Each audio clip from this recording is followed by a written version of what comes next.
acionando para parar a gravação. Eu gostaria que a gente deixasse, porque senão eu não vou conseguir gravar a reunião. E o objetivo da gravação exatamente é depois disponibilizar lá para vocês, né? Então eu peço que não mexa, deixe a reunião sendo gravada. Não sei se isso tornou possível exatamente em razão aí de eu ter inscrito lá todos vocês no grupo, né? Bom, então, eu penso então que nós podemos aí dar início, né? E hoje, só introduzindo aqui então a apresentação de vocês, nós vamos falar aí sobre a experiência de multinacionais do setor petrolífero, né? Na Nigéria. Eu acho que é um caso, em primeiro lugar, interessante, porque vocês provavelmente não têm muito estudo a respeito, né, dessas relações aí com países africanos, né? Em segundo lugar, é mais um caso dessa série de casos aí que nós temos estudado, e que ajudam, né, a fornecer uma base, né, razoável de experiências para que a gente possa, então, na sequência, né, trabalhar com a questão teórica da internacionalização das empresas, mas sempre de olho, né, naquilo que a experiência tem nos fornecido, tem nos ensinado, né? E a Nigéria, só para situar, então, aí o estudo do caso específico da Nigéria, a Nigéria, o que vocês vão ver aí, se passa a partir da segunda metade do século XX, né? A Nigéria se torna independente apenas. O texto, então, vai se referir sempre a partir de 1960 para frente, até hoje, né? Então, é um caso que é atual. Nós não estamos agora voltando mais só em questões do século XX, estamos já falando de questões muito atuais, né? E um país que, de certa forma, se assemelha com os outros casos que nós vimos aqui, mas particularmente com o Brasil, né? Muito embora haja diferenças, que os textos deixam aí muito claro, né? As diferenças que existem, existe também algumas similaridades entre Nigéria e Brasil. A gente volta a falar um pouquinho sobre isso na sequência aí, na medida que vocês forem apresentando. Então, eu passo a palavra para vocês e podem então dar início aí à apresentação. Um bom dia a todos. Bom dia. Eu vou falar um pouco sobre a dependência petrolífera da Nigéria e o conflito do Delta do Níger. Então, a primeira licença de exploração de petróleo na Nigéria foi concedida em 1938, a Shell Darcy, pelo governo colonial britânico, que inicialmente abrangia todo o país. Quando houve a independência, em 1960, houve uma renegociação dessa licença, adicionando a promulgação do Decreto do Petróleo, tendo a participação do Estado e de outras empresas petrolíferas na exploração do recurso. A exploração e produção do petróleo no início da década de 70 fez com que houvesse um aumento de presença física de multinacionais petrolíferas nas áreas produtoras de petróleo, tendo assim mais contato com as comunidades locais. Essa exploração, que foi muito intensa, levou ao aumento da produção de petróleo no final dos anos 80 e foi seguida por protestos contra a exploração de petróleo na região do Delta do Níger, particularmente na região Ogoni, que fez com que a Nigéria se tornasse quase que totalmente dependente do petróleo. Por conta do fracasso dos sucessivos regimes militares da Nigéria, que foram aliados aos enormes lucros da exploração dos recursos do Delta do Níger, que não tinham retorno para a região, logo começou a crescer uma revolta e agitação violenta entre os vários grupos que foram se organizando ao longo de toda essa região. E é a partir daí que começa o aparecimento de grupos de contestação com a presença de multinacionais petrolíferas. A produção das multinacionais petrolíferas não teve desenvolvimento estrutural, fazendo com que muitas vezes fosse parada a produção. Também havia instabilidade por conta do conflito da questão do financiamento pelo Estado nigeriano. A maioria das multinacionais petrolíferas desenvolvem a sua atividade através da realização de joint venture com o Estado nigeriano. Nesse tipo de acordo, ambas as partes dividem os custos operacionais e devem contribuir com grandes financiamentos com regularidade. No caso da joint venture do Estado nigeriano com a Shell, a Nigerian National Petroleum Corporation, a NNPC, é responsável por contribuir com 55% do financiamento, o que não acontece sempre. E por conta disso, a Shell se vê obrigada a diminuir gradualmente a exploração. Depois que se iniciou a extração de petróleo em quantidades comercializáveis no delta do Níger, também houve uma grande transformação em nível político, social e econômico. Então, na medida que o petróleo foi se tornando o maior fornecedor de receitas para o PIB nacional, os direitos básicos da população local e as infraestruturas sociais básicas que deveriam ser fornecidas pelo Estado não estavam sendo supridos, tendo como consequência a violência por parte das comunidades. Toda essa instabilidade provocou enormes subidas no preço do petróleo ao nível global. Nos anos 90, a população local fez protestos de uma forma mais organizada e pronunciada. Isso fez com que a Shell encorajasse ataques militares em larga escala contra as comunidades e os manifestantes pacíficos por todo o delta do Níger, resultando ainda em um massacre na comunidade no estado de Rivers, que provocou a morte de 80 pessoas desarmadas. Nesse contexto, todo e qualquer protesto tinha uma resposta estatal armada, de repressão sobre os manifestantes e prisões por agentes do Estado. Toda essa situação provocou uma redefinição da relação de aliança entre o governo e a Shell. Depois de 1999, e com a mudança política interna na Nigéria, com a passagem de regime militar para um regime civil a partir da realização de eleições, a Shell fez uma revisão interna em relação a seu papel e contribuição para as comunidades envolventes, tendo inclusive comprometimento com Voluntary Principles on Security and Human Rights, visando promover os direitos humanos e a responsabilidade social. Mesmo que a Shell afirme que está fazendo esforços a nível ambiental, a devastação ecológica causada pela sua atividade e das outras empresas petrolíferas tem destruído o ambiente do delta do Níger, de tal forma que a existência da população está seriamente ameaçada, não só pelas chuvas ácidas, que tornaram a terra improdutiva, mas também pelas descargas nos rios, que poluem a água potável para o consumo e matam os peixes. O derramamento de petróleo aumentou na mesma proporção da expansão da produção de petróleo. O impacto negativo da indústria petrolífera se deve às práticas operacionais negligentes, à falta de financiamento e à falta de reconhecimento que os danos ambientais têm efeitos cumulativo ao longo dos tempos, contribuindo também para o agravamento dos conflitos na região e para o abandono das terras pelas suas populações. Até agora, todos os sucessivos governos nigerianos foram incapazes de efetivamente canalizar os fundos para as áreas produtoras de petróleo de uma forma que crie algum impacto positivo na região. Como isso ainda não aconteceu, essa situação abriu espaço para que a população se virasse para as empresas, exigindo o pagamento de compensações e projetos de desenvolvimento para a região, uma vez que essa era sua obrigação, já que seu lucro provinha da extração de um recurso de suas terras e ao qual não tinham acesso. Para o autor, a Shell tem um problema em traduzir o seu discurso de envolvimento e desenvolvimento da região do delta do Níger numa estratégia. Essa dificuldade se deve aos seguintes fatores. Os contratos de segurança realizados pela empresa estão apenas focando na própria segurança da empresa, em oposição à segurança da região.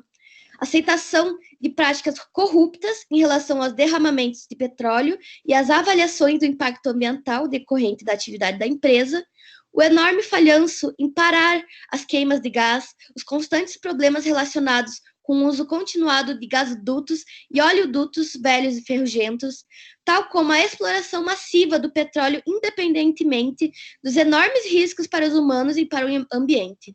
Existem indícios de que a Shell anteriormente utilizou a justificação de sabotagem dos oleodutos que geravam os derramamentos para não pagar as compensações às comunidades locais. A razão que leva que as multinacionais petrolíferas justifiquem a poluição ambiental ligada com o petróleo com a sabotagem deve ser ao fato de não existir uma legislação compreensível sobre os pagamentos às comunidades afetadas. Daí que se uma multinacional petrolífera afirmar que se deve à sabotagem dos oleodutos, é possível que essa seja aceita pelo tribunal, escapando assim às acusações de responsável pelos danos causados.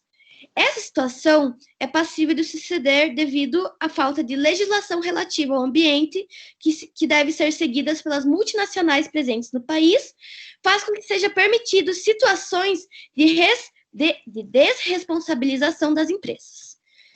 Essa foi a minha parte, agora eu passo a minha palavra à nossa colega Camila. Ok.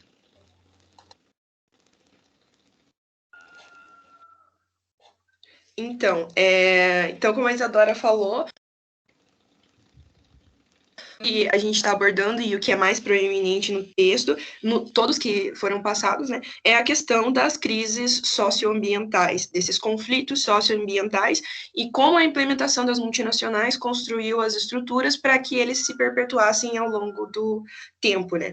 Então, o texto coloca também que o volume de investimento direto nos países subdesenvolvidos foi crescendo ao longo do tempo conforme você enxerga a possibilidade desses recursos e a questão do custo-benefício que eles representam. Então, a partir de 2012, o volume de investimento estrangeiro direto nas economias em desenvolvimento superou pela primeira vez o das economias desenvolvidas, com esse direcionamento para o sul global, com um volume de 700 bilhões de dólares de investimento. Esse investimento, né, que é direcionado para manter as estruturas de controle. O texto também coloca que o volume dessas multinacionais acrescenta ao comércio dos países, do PIB dos países sul global, cerca de 30% do volume que é produzido, enquanto esse percentual está em torno de 18% nos países desenvolvidos. Dentro da Nigéria, o fluxo dessas corporações multinacionais, ela se iniciou através de bancos e empresas de manufatura. Só que daí, que nem a Isadora falou, com a descoberta do petróleo, todo o foco extrativista se voltou para esse tipo de exploração, que é extremamente lucrativa e também extremamente degradadora. Já em 1956, 90% das exportações da Nigéria e da sua receita estrangeira era de petróleo, e isso passou a definir o seu lugar nas relações internacionais como um país produtor de petróleo. A região ali do Níger, que ela estava falando, onde se deu a maior parte dos conflitos, é uma área alagada com alta diversidade biológica, que tem por volta de 70 mil metros quadrados. Ela corre ao longo de 2 grandes rios e várias populações locais. É um terreno extremamente frágil e pantanoso, que faz parte da subsistência da população local, como a Isadora colocou também. Então, a entrada dessas novas empresas com propósito de desenvolvimento, na verdade, ela agrava a pobreza e a dependência dessas pessoas, que está relacionada à subsistência que eles continuam a explorar. Então, realmente, conforme essa exploração foi ascendendo, isso causou revoltas e conflitos na região, que é o que o autor chama de conflitos socioambientais. Ele coloca que essa violência seria a última escolha possível para as comunidades oprimidas, tanto pelo governo, que faz parte dessa lógica, como pelas multinacionais que disseminam essa violência. A pesquisa que foi feita pelo autor coloca também que mais de 85% da população ativa da região não tinha conexão nenhuma com as indústrias de petróleo ou gás, contando com empresas informais que forneciam baixos salários e baixa produtividade como fonte principal de subsistência. Então, a parte dessas empresas, nenhuma delas realmente está conectada com a história e a população local. Como a Isadora falou também, inúmeras questões de problemas ambientais, de derramamento de óleo, de rios com altos níveis de toxicidade. E como ela comentou, eu tenho até um pouquinho mais de informação sobre isso, a legislação na Nigéria, ela compreende que casos de ataques não podem ser, não cabem compensação. Então, conforme a violência aumentou contra esses grupos internacionais, com sequestros de funcionários de multinacional, com bombeamento de óleos de gasoduto, as empresas se utilizaram dessa justificativa para fugir da compensação que elas tinham que colocar sobre danos ambientais. Então, é interessante como se verifica que o objetivo seria o lucro máximo com a exploração máxima possível que é permitida nessa área. Deixa eu ver se tem mais alguma... Outro ponto interessante que o autor coloca é a diferença entre as explorações quando você tem uma perspectiva de gênero. Então, ele coloca que dentro da Nigéria, o patriarcado ele ganha preferência na sociedade, que é dominada por homens, e que a maior resistência contra essas empresas partiu de movimentos femininos e grupos organizados por mulheres dentro da Nigéria, que seriam também o grupo mais oprimido. Essa violência ela foi escalada nos anos 2000, conforme foi colocado, né? E após esse reflexo negativo, as empresas tiveram que colocar novos programas para ter uma inclusão maior nessa área. Mas também, que nem a Isadora comentou, eles sempre acham uma maneira fora disso, tendo esses mega projetos em áreas onde você não tem essa concentração petrolífera, ou construindo escolas que eles não têm dinheiro para manter depois, que ficam sem professores, ou coisas do gênero. Então, o texto ele aponta bem como essa forma de exploração das multinacionais, essa dinâmica global de desapropriação de terras, de recursos, ela cria uma dependência e essa dominação por parte dos países ricos em países ricos com recursos, como a Ásia, dentro da Ásia, da América Latina e da África em geral. Então, o senhor mesmo colocou que ele tem paralelos com a exploração dentro do Brasil.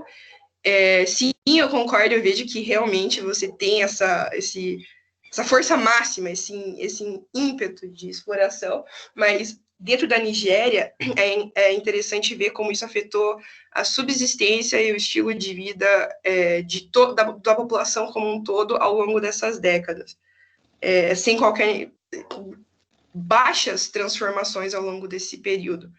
Então, exclusivamente a exploração pela exploração. E eu acho que, para a minha parte do trabalho, seria isso. Uhum. Ok.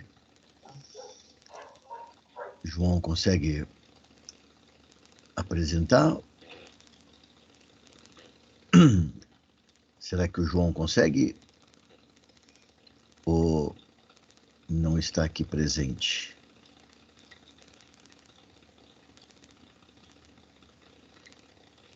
Acho que não, né? Bom, então se o João, por acaso, conseguir contactar aí, conseguir entrar,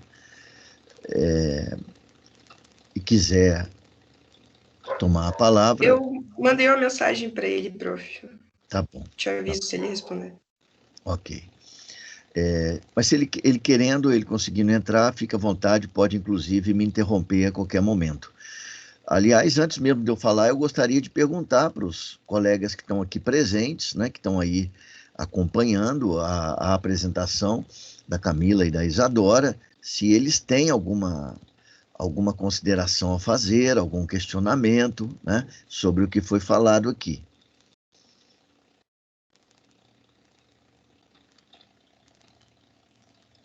Não?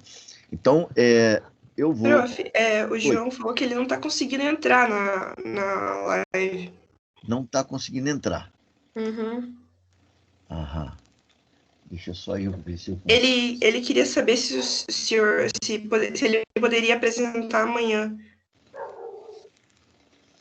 Eu acho que vai ficar difícil de apresentar amanhã, porque primeiro que amanhã nós não temos nem aula, né? Mas, enfim, se ele não conseguir, a gente depois encontra alguma maneira aí de repor essa ausência dele aqui, né? Tá, beleza, então. Qualquer coisa Tá? eu aviso ele. Deixa eu só ver um negócio aqui. Aí, João,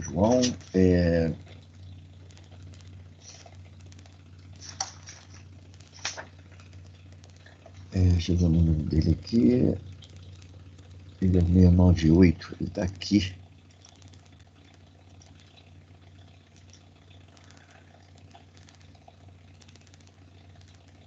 Eu mandei lá um. Eu acho que ele entrou na sala agora. O número dele está presente aqui, é esse final 698, desculpa. Ah, não está presente ainda não. Bom, então vamos lá, eu vou retomar aqui alguns pontos, assim, vocês querendo, inclusive, me interromper, fiquem completamente à vontade, tá? Aqui a gente vai tentar agora dialogar um pouquinho a respeito desse conteúdo aí do nosso estudo de hoje, né?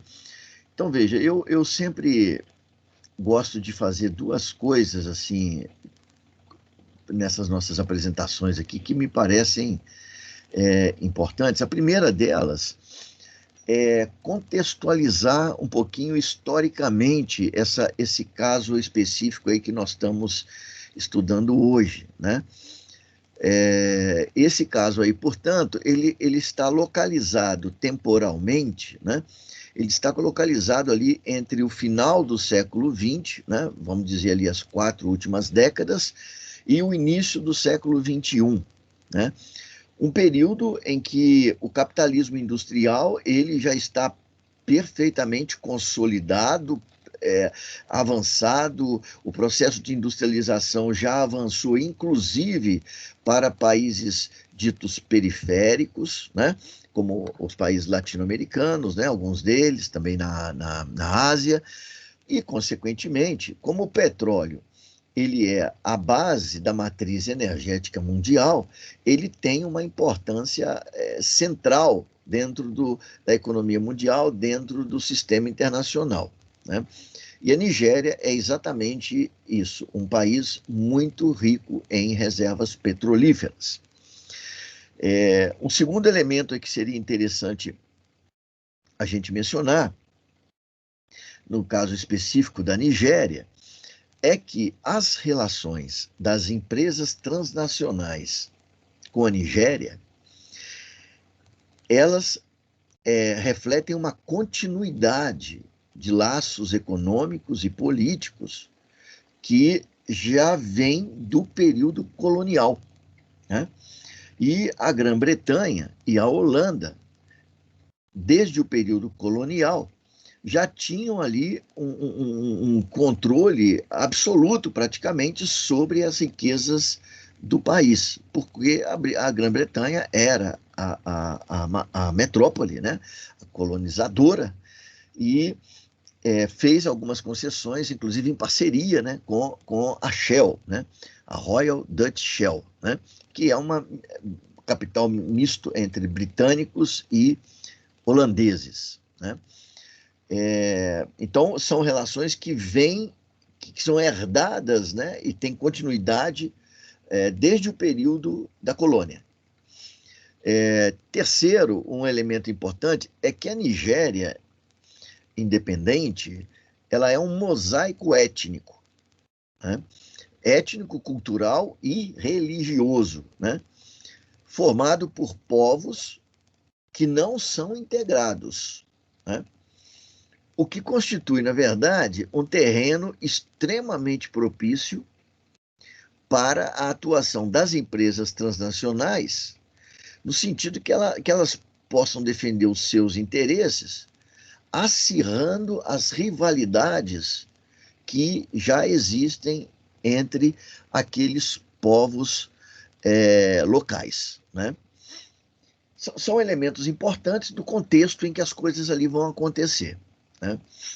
Um segundo elemento que eu gosto e tenho procurado sempre relevar na hora de a gente falar sobre os casos que temos estudado é sobre os autores que nós usamos aí. Então, os autores que eu indiquei aí para vocês de referência, né? Então, vocês têm aí, para esse caso, 3 autores. O primeiro deles é o Jean Ziegler, que é um suíço, né? É um intelectual suíço. Eu posso até mencionar aqui para vocês, na orelha do livro dele, né, onde está escrito o seguinte, que ele nasceu na Suíça, frequentou as universidades de Berna e Genebra, fez duplamente doutor em Direito e Sociologia, exerceu a docência em seu país e na França, inclusive na Sorbonne, e articulou o seu profícuo trabalho intelectual com mais de 20 livros produzidos com uma ativa intervenção política, porque o Ziegler ele foi membro do parlamento suíço pelo Partido Social Democrata, né? Ele ainda foi redator, né, consultor das Nações Unidas, né, e foi também redator aqui, relator do direito à alimentação, depois eleito para o Conselho de Direitos Humanos das Nações Unidas, né? Enfim, estamos aí diante de um intelectual europeu, portanto, um intelectual enraizado em país desenvolvido da Europa, né? Vendo, portanto, com os olhos, né, de um suíço e não de alguém dos países subdesenvolvidos.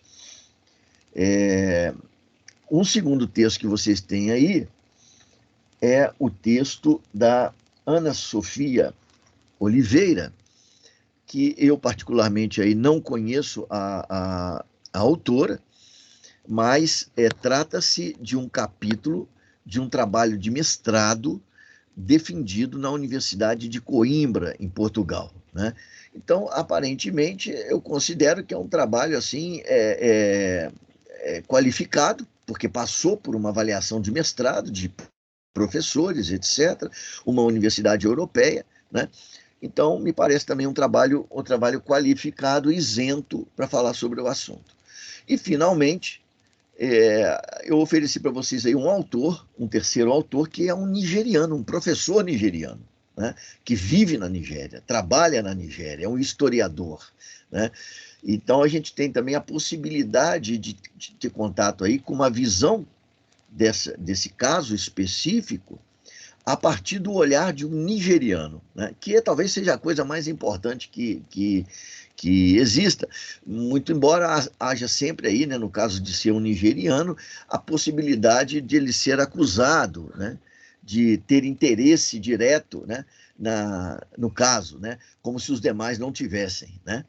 Mas, enfim, estou dizendo isso só para mostrar que todos os autores aqui utilizados são pessoas qualificadas do ponto de vista das suas formações acadêmicas, intelectuais, e autores de uma diversidade também muito grande. Suíço, um trabalho em Portugal e, finalmente, um nigeriano. E todos, praticamente, têm uma visão muito convergente dos problemas, né?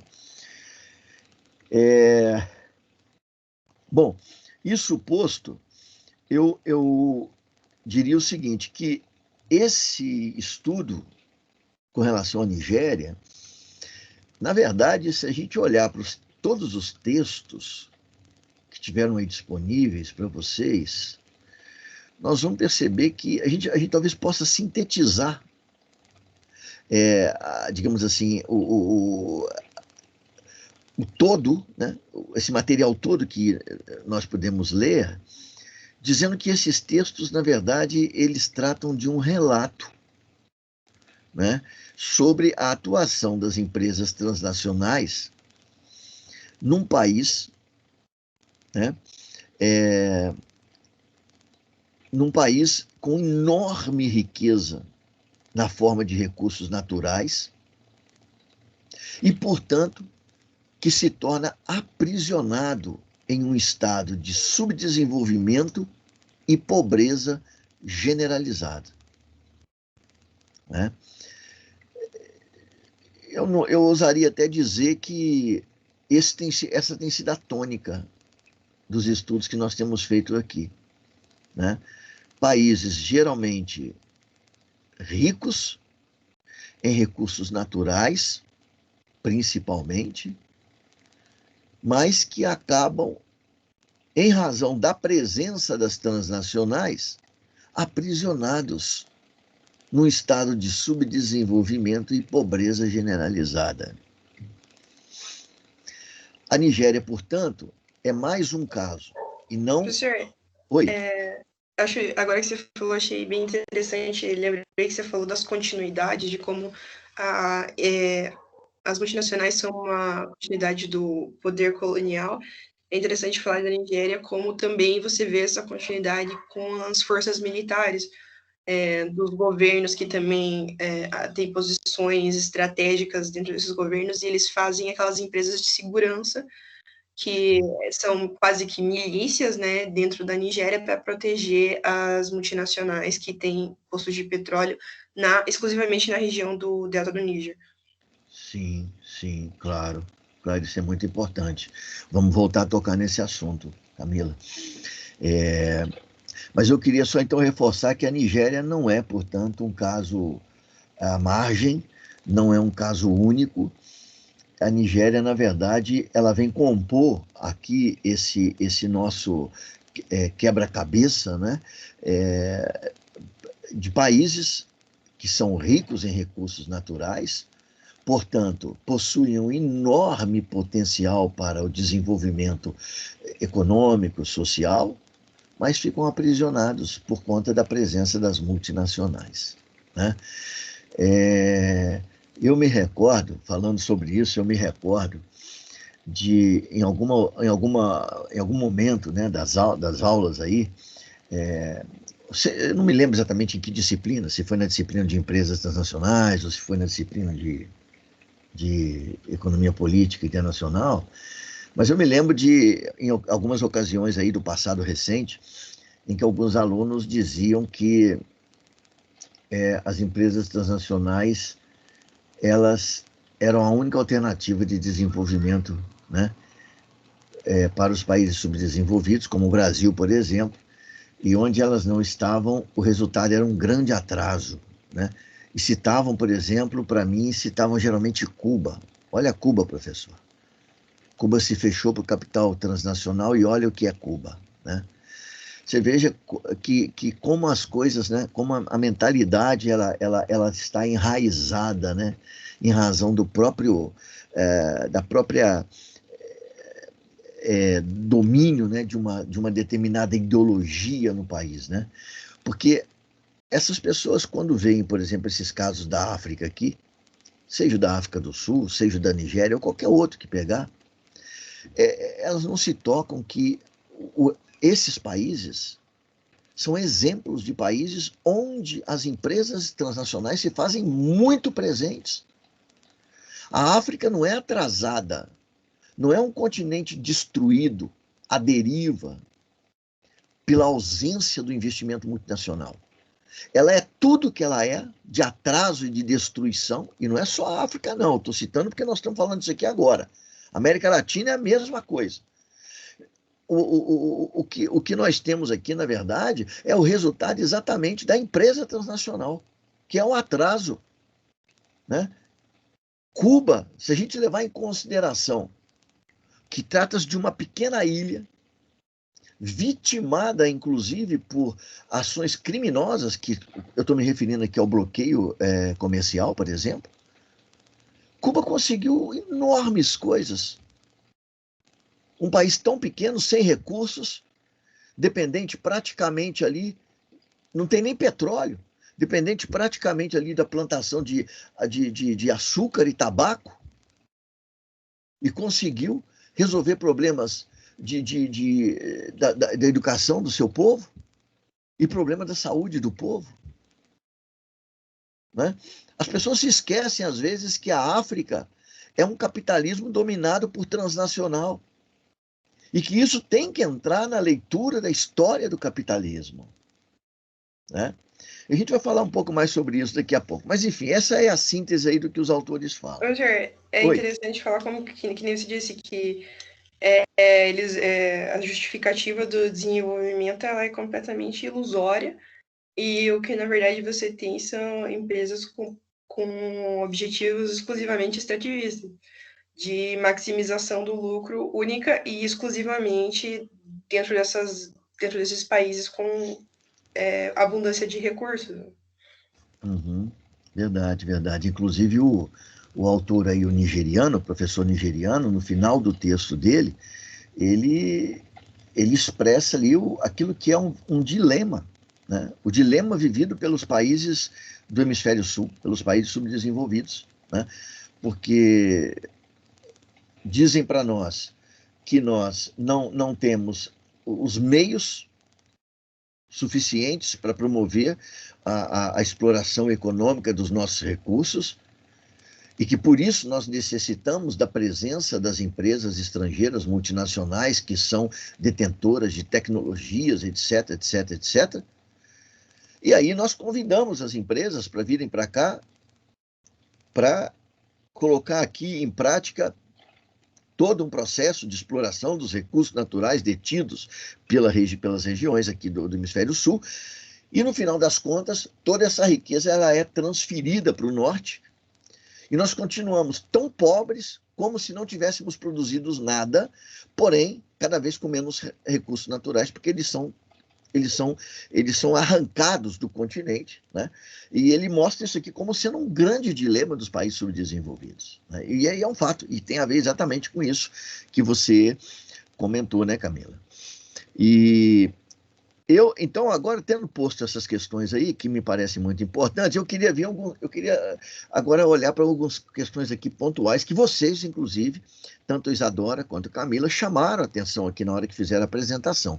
Mas eu quero me concentrar aqui, porque tem algumas coisas que talvez fossem, inclusive, da fala do João. Talvez o João fosse tratar dessas questões, mas, infelizmente, como ele não conseguiu participar, eu vou tentar ver se eu consigo aqui chamar atenção para alguns aspectos aqui que me parecem muito importantes. Então, vamos lá. O texto do professor Jean Ziegler, ele é um texto muito mais abrangente, né? Ele é um texto que ele pontua a coisa a partir do momento da independência da Nigéria, e eu acho que isso é importante.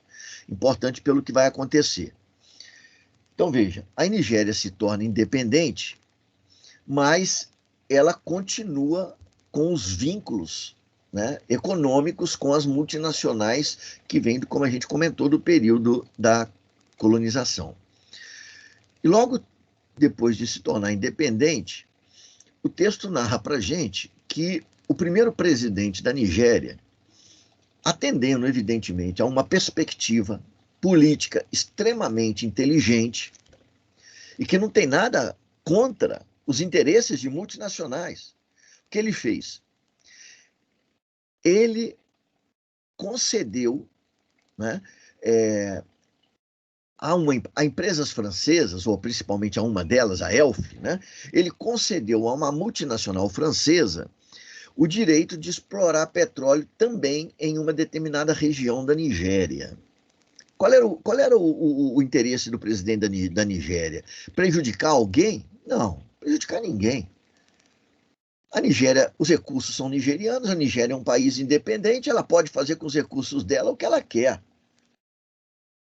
Então, atendendo provavelmente uma solicitação dos franceses de poder também explorar aquelas riquezas naturais, eles abrem então ali concessão para os franceses.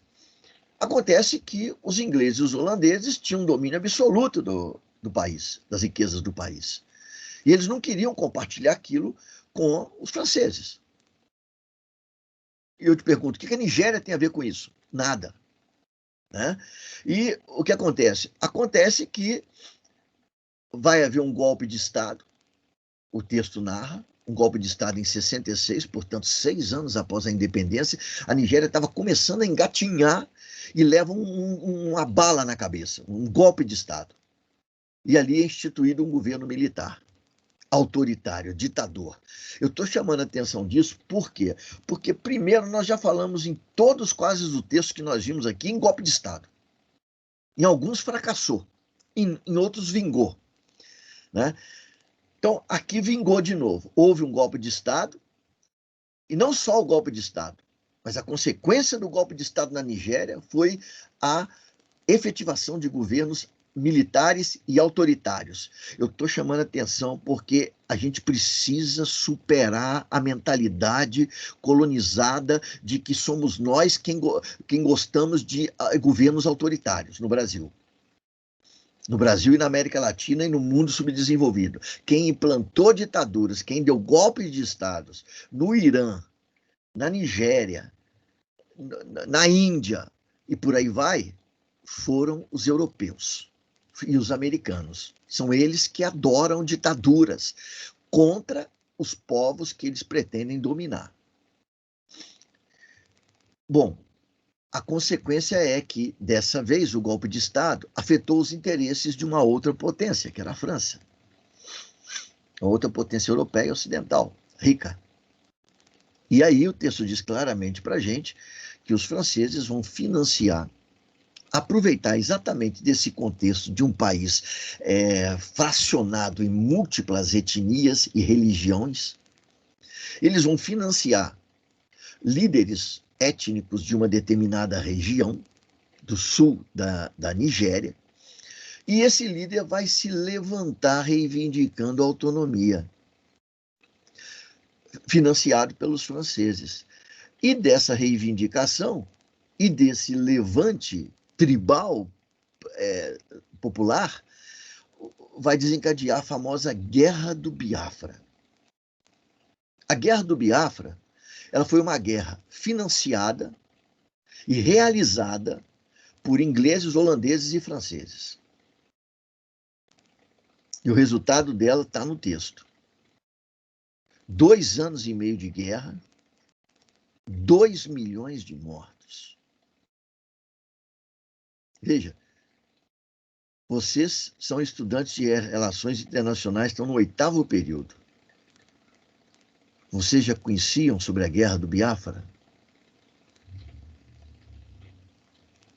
É um conflito internacional. E, portanto, não conhece quase nada. A gente conhece sobre a Primeira e a Segunda Guerra Mundial. Por quê? Porque foi uma guerra que afetou e matou brancos. A gente conhece sobre aqueles acidentes lá na Torre Gêmeas de Nova York, que derrubou lá o World Trade Center. Por quê? Porque matou gente branca? Ninguém fala sobre a Guerra do Biafra. 2 milhões de mortos. Mas os negros não importam. Importa só quando morre branco, ainda que seja, né, em ataques na França, nos Estados Unidos, na Alemanha. Aí o mundo todo fica sabendo. Ainda que sejam 50 mortos, 30 mortos, 100 mortos. Né? Aqui 2 milhões de mortos. Veja, esta conta aqui, esses 2 milhões aqui, não estão... Isso aqui é só um caso. Mas eles não estão nas estatísticas daquelas pessoas que geralmente falam do número de mortos na União Soviética. Aqui não tem União Soviética e não tem comunismo. Aqui só tem capitalismo. É briga de gente grande. E o pobre e miserável povo da Nigéria cedeu ali 2 milhões de vidas. Né? Isso tem que estar registrado na história. Nós não podemos esquecer disso. Isso faz parte da história das multinacionais. Nós não podemos olhar para as multinacionais só para o telefone celular que elas produziram e que nos beneficia de alguma maneira. Elas estão por trás de inúmeras coisas. O telefone celular é uma coisa. Bom, então o autor narra para a gente aí o caso da guerra do Biafra e diz que depois houve um acerto de contas, né, em Paris, e franceses, ingleses, holandeses e mais tarde, inclusive, italianos, norte-americanos, todos vão ter acesso às inúmeras riquezas minerais da Nigéria, né? Algo interessante aqui, e que é muito importante também em razão dos nossos estudos anteriores, são os vínculos que vocês falaram muito aí, comentaram bastante, né, a Isadora e Camila, sobre as multinacionais e o poder político no país, né? Vínculos esses que, como nós acabamos de comentar, foram herdados da colônia, e no primeiro momento em que esses vínculos ameaçam se tornar menos vigorosos, né, surge um golpe de Estado, e o grupo que está no poder, ele é um grupo colocado pelos interesses multinacionais. E esses vínculos vão ser mantidos a partir de então. E o autor diz para nós, principalmente, qual é o instrumento de manutenção dos vínculos entre as multinacionais e esses grupos, essas elites locais e tribais também, né, étnicas, né? Ele vai dizer para nós que isso é mantido graças à corrupção. Tem uma passagem aí no texto do professor Jean Ziegler que eu acho que a gente merece mencionar, porque está sendo dita por um suíço, né? E ele está falando sobre eles, ou seja, o Ocidente desenvolvido. Então vamos confiar nele, pô. Ele sabe do que está falando, ele está falando dele mesmo, né? Então ele está dizendo o seguinte, ó, o Ocidente reina graças à corrupção sobre o hemisfério sul. O método custa caro, mas oferece vantagens consideráveis. Sobretudo, a vantagem de assegurar uma dominação eficaz. Afinal de contas, o carrasco é o local, né? Como inúmeros textos aí vão narrar isso para nós. Quem mata são nigerianos, que matam nigerianos.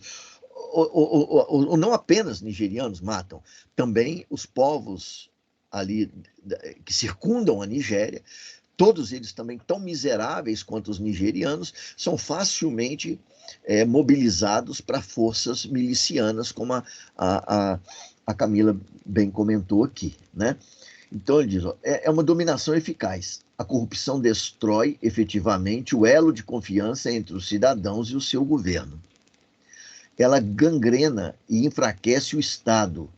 Entretanto, um Estado fraco, desacreditado e ineficaz é o parceiro ideal para as sociedades transcontinentais ocidentais, sobretudo porque 90% dos recursos orçamentais do país mais populoso da África, que é a Nigéria, né, provém do gás e do petróleo. Então, que fique claro isso aqui. A corrupção é o grande elemento ali de soldar, não é? Essa aliança entre os grupos, as elites tribais ou étnicas locais e as grandes corporações transnacionais. Isso existe em vários países, inclusive no nosso. As coisas podem ser feitas de maneira um pouco diferente, mas elas são na essência delas, elas são muito parecidas, né? Eu quero só voltar um pouquinho aqui à questão da Guerra do Biafra, porque há um outro elemento aqui que também nos remete a outras experiências já vistas aqui. O texto diz para nós que os franceses, né, eles pagaram agências de relações públicas internacionais europeias para divulgar uma história segundo a qual a Guerra do Biafra ela estava sendo motivada pelos conflitos entre católicos e muçulmanos, né? Conflito religioso, quando na verdade o conflito era de caráter econômico, né? Acontece que eles se aproveitaram ali, né, dessa divisão que a gente falou que existia no país, tanto étnica quanto religiosa, e traduziram a guerra como tendo sido um conflito dessa natureza, né? Estou falando isso porque o autor aí ele está, na verdade, mostrando como a mídia é instrumentalizada para servir os interesses do poder econômico, né? Bom,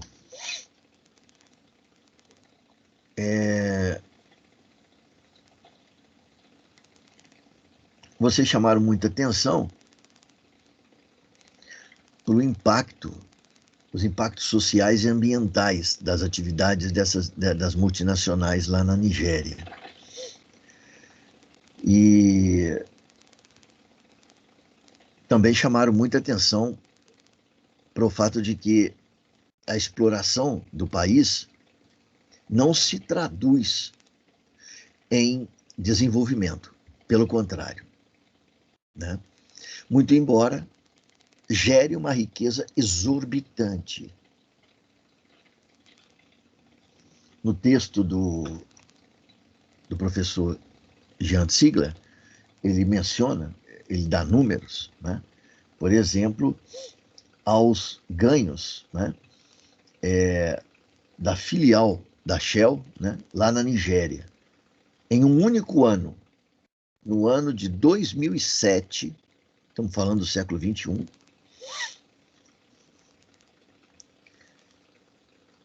a Shell lucrou 31 bilhões de dólares.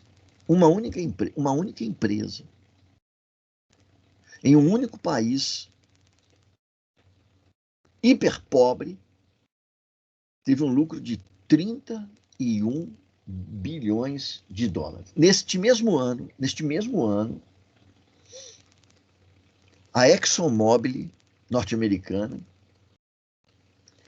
obteve o maior lucro de sua história, no mesmo ano, 2007. 40,6 bilhões de dólares. Ó, num ano só, 2007, um único país, Nigéria. Duas empresas, ExxonMobil e Shell, somados 71 bilhões de dólares de lucro. Aqui numa outra parte do texto do professor do Jean Ziegler, eu quero só mencionar e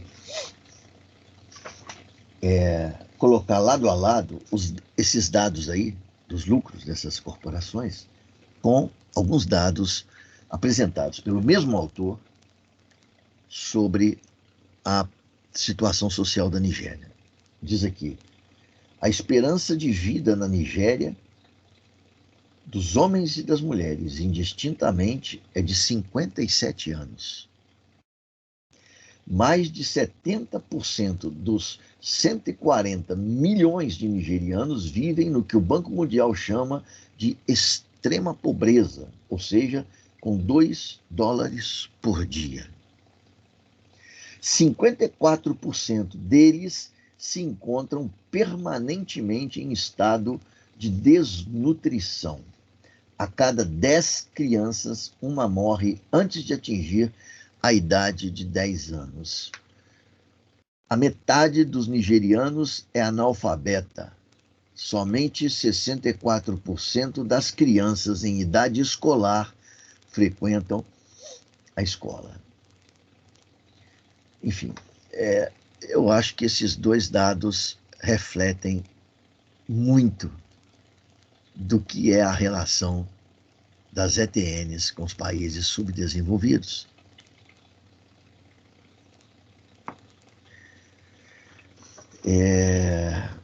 Vamos lá. Vocês falaram também bastante sobre a questões dos impactos aí ambientais, né, que os autores todos chamam muita atenção. E eu queria que a gente prestasse aqui atenção no seguinte.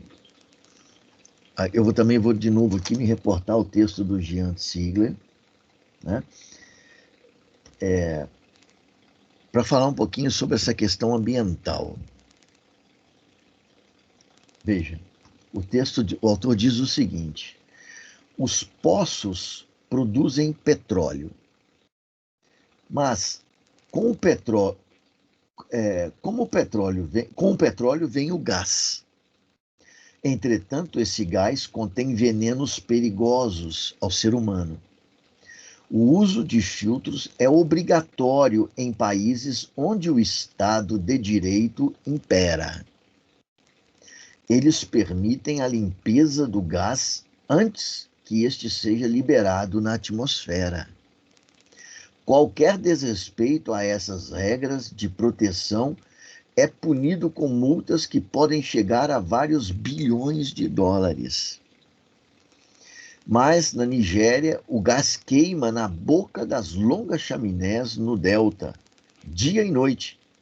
As torres do Flare ardem, imensas labaredas sobem ao céu, na maior impunidade. Bem, o que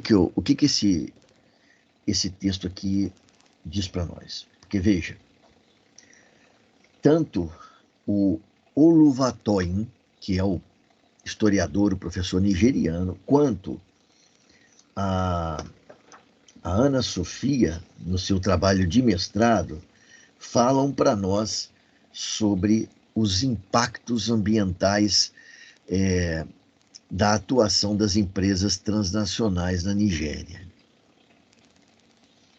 E ela, por exemplo, lista no seu trabalho de mestrado os seguintes impactos: destruição do solo, poluição do ar, deterioração da água potável dos lençóis freáticos, desflorestação e esgotamento dos recursos naturais.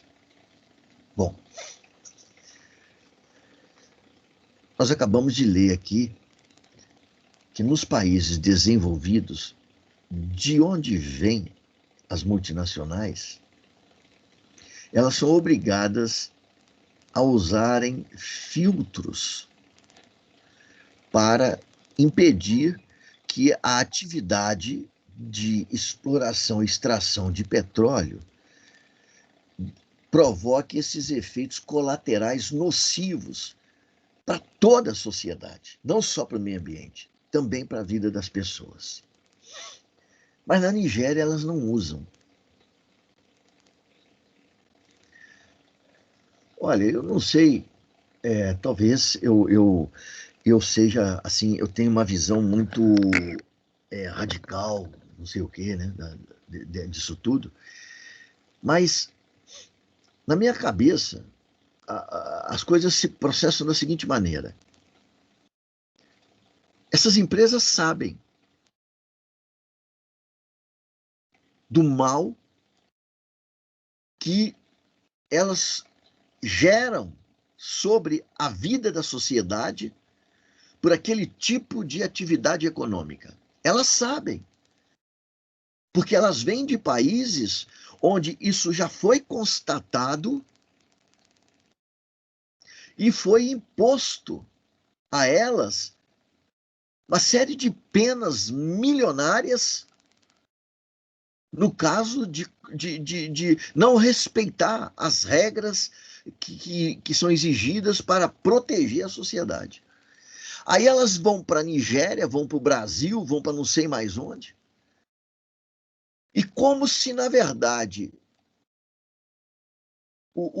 a exploração das riquezas naturais em outro lugar não produzisse os mesmos efeitos que produzem no seu país de origem, elas atuam da maneira mais criminosa possível. Porque alguém podia até dizer assim, peraí, professor, mas eles não sabem que essa maneira como eles exploram o petróleo lá na Nigéria vai destruir tudo. Eles não sabem. Ok, se eles não sabem, é preciso avisá-los. Mas não é o caso. Eles sabem. É intencional.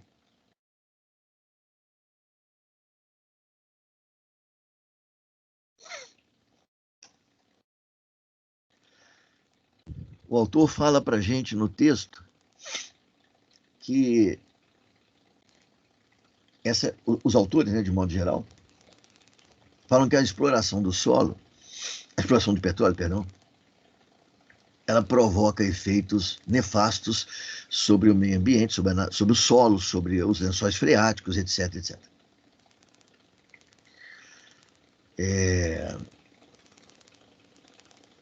E isso não para aí. Os autores também deixam muito claro para nós que esses efeitos nefastos, eles destroem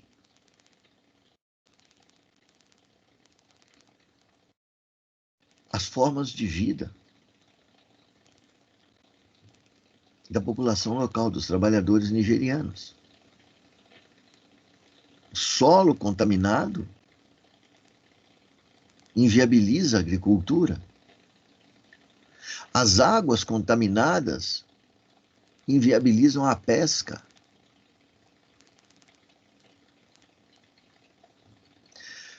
Em outras palavras, a atividade das empresas transnacionais da Nigéria, de modo muito claro, né, elas são, na verdade, portadoras de morte.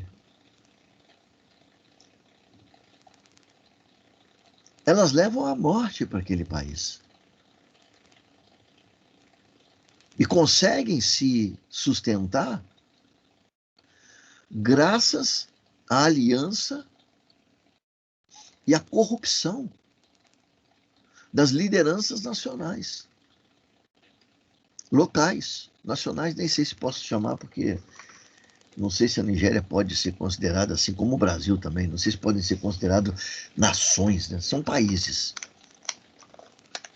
região territorial, uma população ali, países. Nação, efetivamente, não sei se podem ser considerados. Mas eu quero que a gente observe aí os efeitos e os textos, principalmente o texto da Ana Sofia, diz para nós que as empresas geralmente alegam, porque existe, além da desgraça produzida pela exploração de petróleo a céu aberto, sem nenhum tipo de proteção, a autora diz para nós também que existem vários e vários e vários vazamentos de petróleo. E geralmente a empresa alega que isso é provocado por sabotagem. Esta sabotagem supostamente viria de grupos locais, nas mais variadas regiões ali do país, que, revoltados pela atividade da empresa, procuram contra-atacar a empresa. Então, as empresas alegam que os vazamentos de óleo geralmente são resultado de sabotagem. Acontece que a Ana Sofia menciona que houve uma visita da Anistia Internacional uma ONG sediada na Inglaterra. A Anistia Internacional fez uma visita de inspeção lá na Nigéria para estudar esses vazamentos e constatou que os vazamentos eram resultado de deterioração nas instalações da empresa. Ou seja, não havia sabotagem, não era esse o problema efetivo. A verdade é que os equipamentos usados pelas empresas eram absolutamente negligenciados no que diz respeito à sua qualidade. Então, equipamentos velhos, que já não davam garantia para aquele tipo de exploração, eram mantidos pura e simplesmente com o propósito de alargar os lucros à medida que se reduz custos, no caso, os custos para a renovação dos tais aparelhos. Essa constatação da Anistia Internacional mostra para nós que existe ali na verdade, a sabotagem verdadeira é a sabotagem da Shell e das informações por ela prestadas no que diz respeito aos vazamentos. Ela que sabotou, na verdade, a sociedade mais uma vez ao não fornecer dados verdadeiros sobre as suas instalações.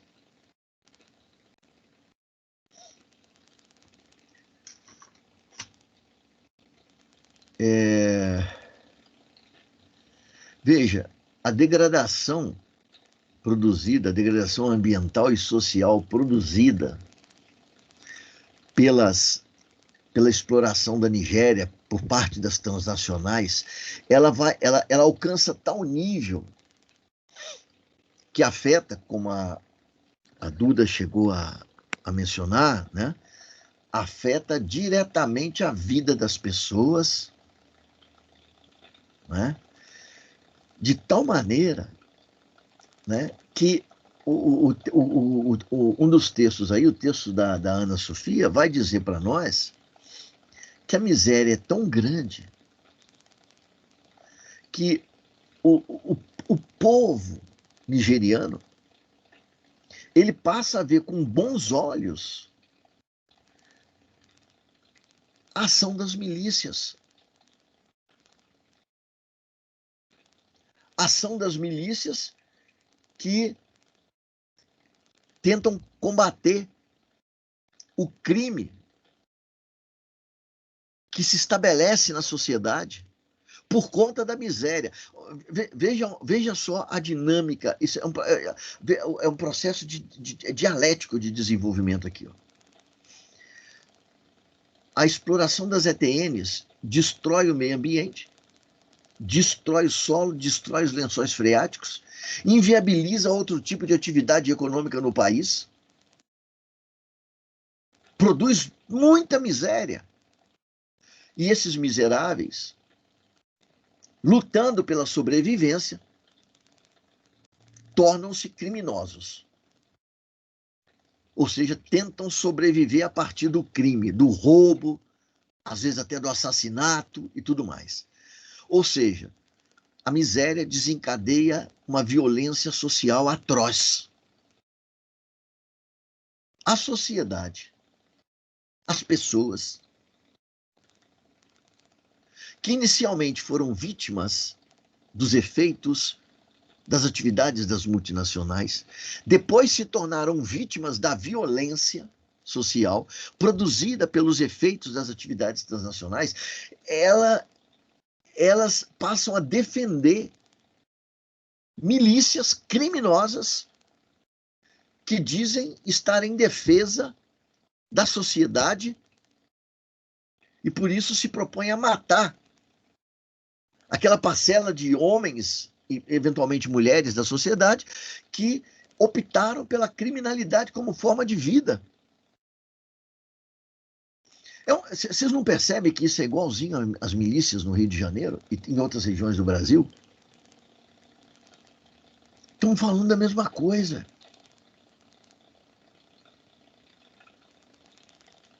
A miséria se alastra no Brasil. Aí, no meio dessa miséria, se instala a violência. E aí aparecem os representantes daqueles que instalaram a miséria e dizem, não, olha, nós vamos defender vocês contra essa violência. Aí criam-se milícias e essas milícias saem matando. Matando o que tiver pela frente. Não apenas os criminosos, mas os não criminosos também, porque o propósito ali é pacificar, é submeter, é controlar, é dominar. E, portanto, as milícias passam a ser desejadas pelas suas vítimas. Olha que coisa dramática, cara. Olha que coisa terrível isso, né?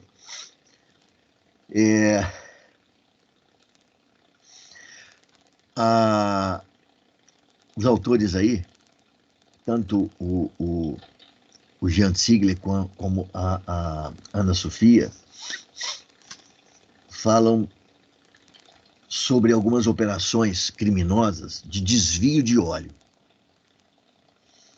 Inicialmente, esse desvio de óleo ele é apresentado como sendo uma ação provocada por sabotadores, pelos povos locais que se organizam em grupos armados, roubam o óleo das grandes corporações e vendem esse óleo depois no Ocidente, de maneira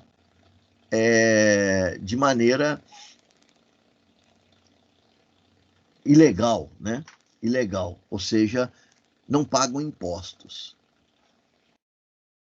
E é exatamente dessa maneira, supostamente, que esses criminosos estariam financiando a compra de armas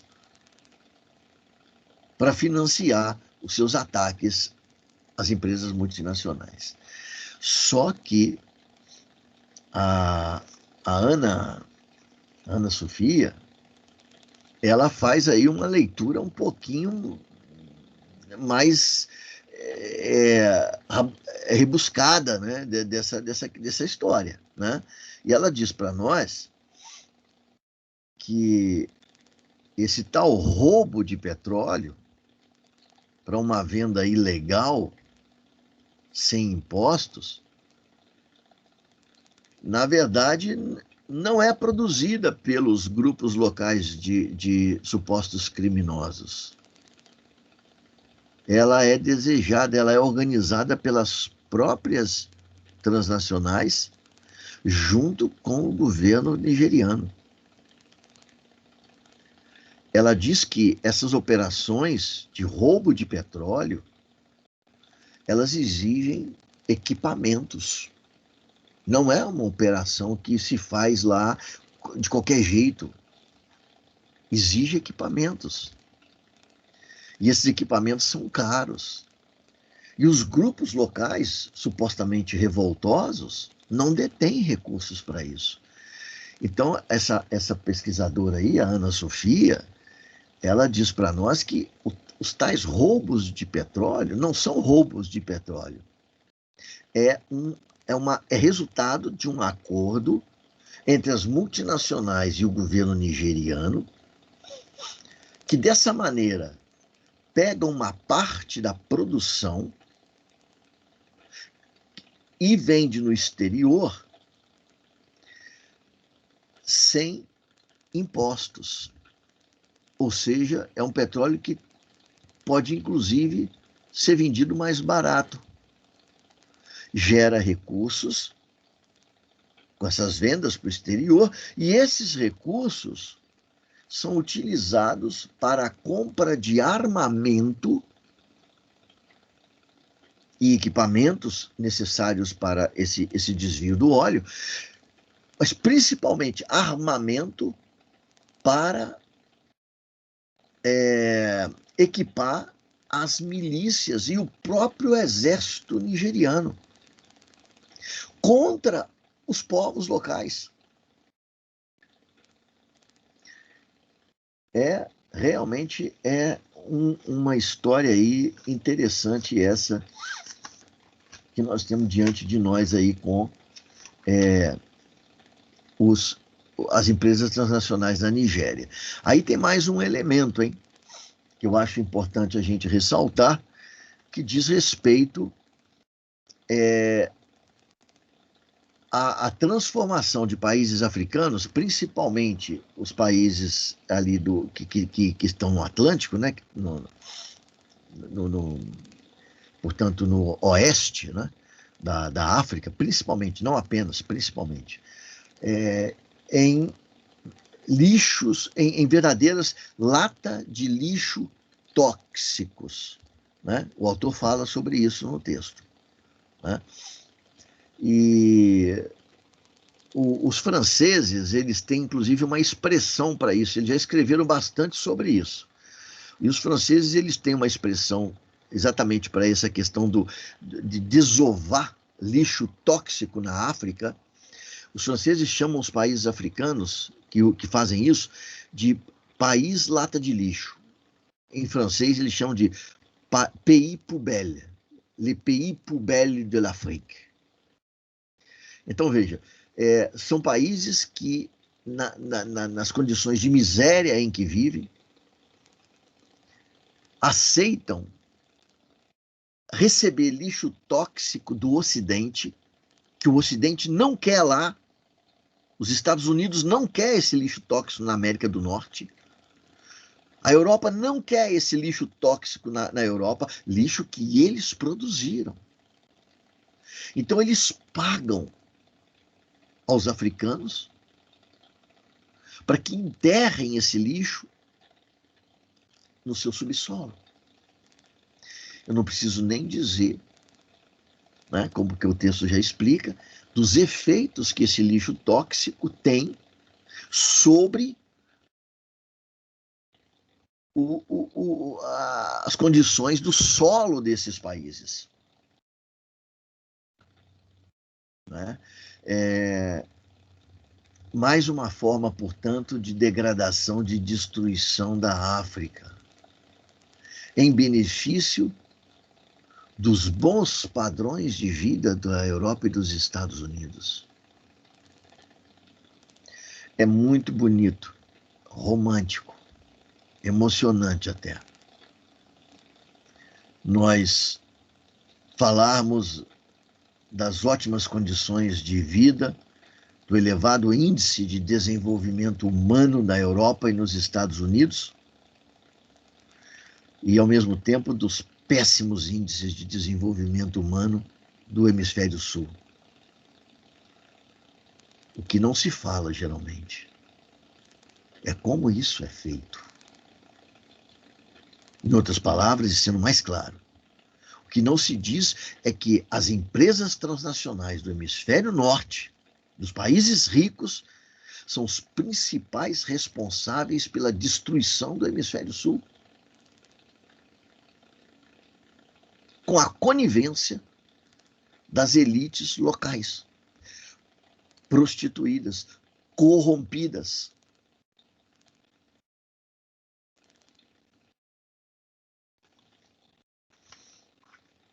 Bom,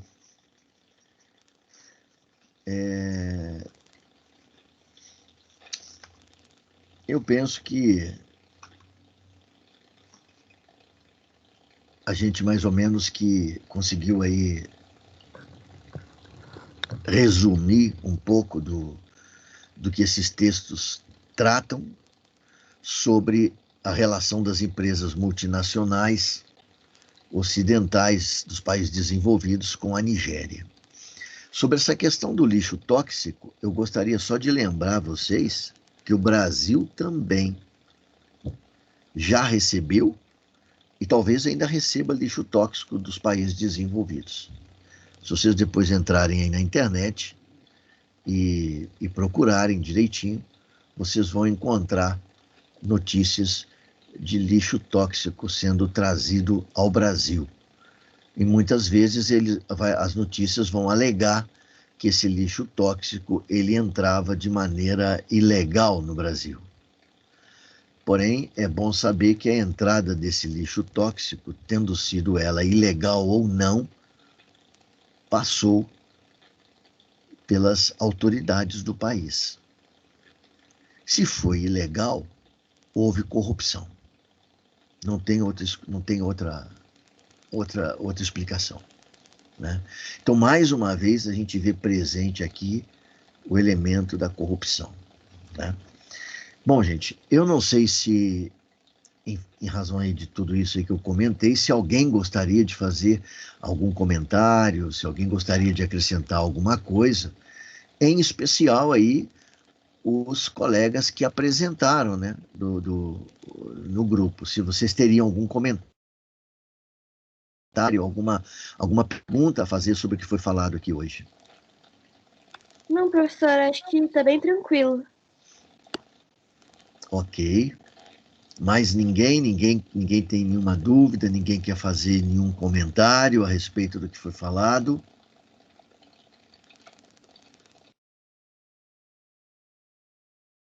Eu acho que nós podemos aqui encerrar, né, nossa reunião.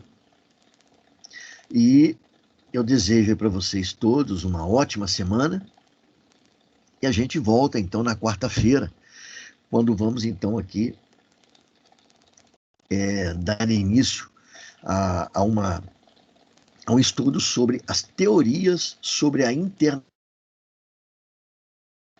de empresas, né? Então, voltaremos na quarta-feira com isso aí. Quarta-feira, às 8h30, né?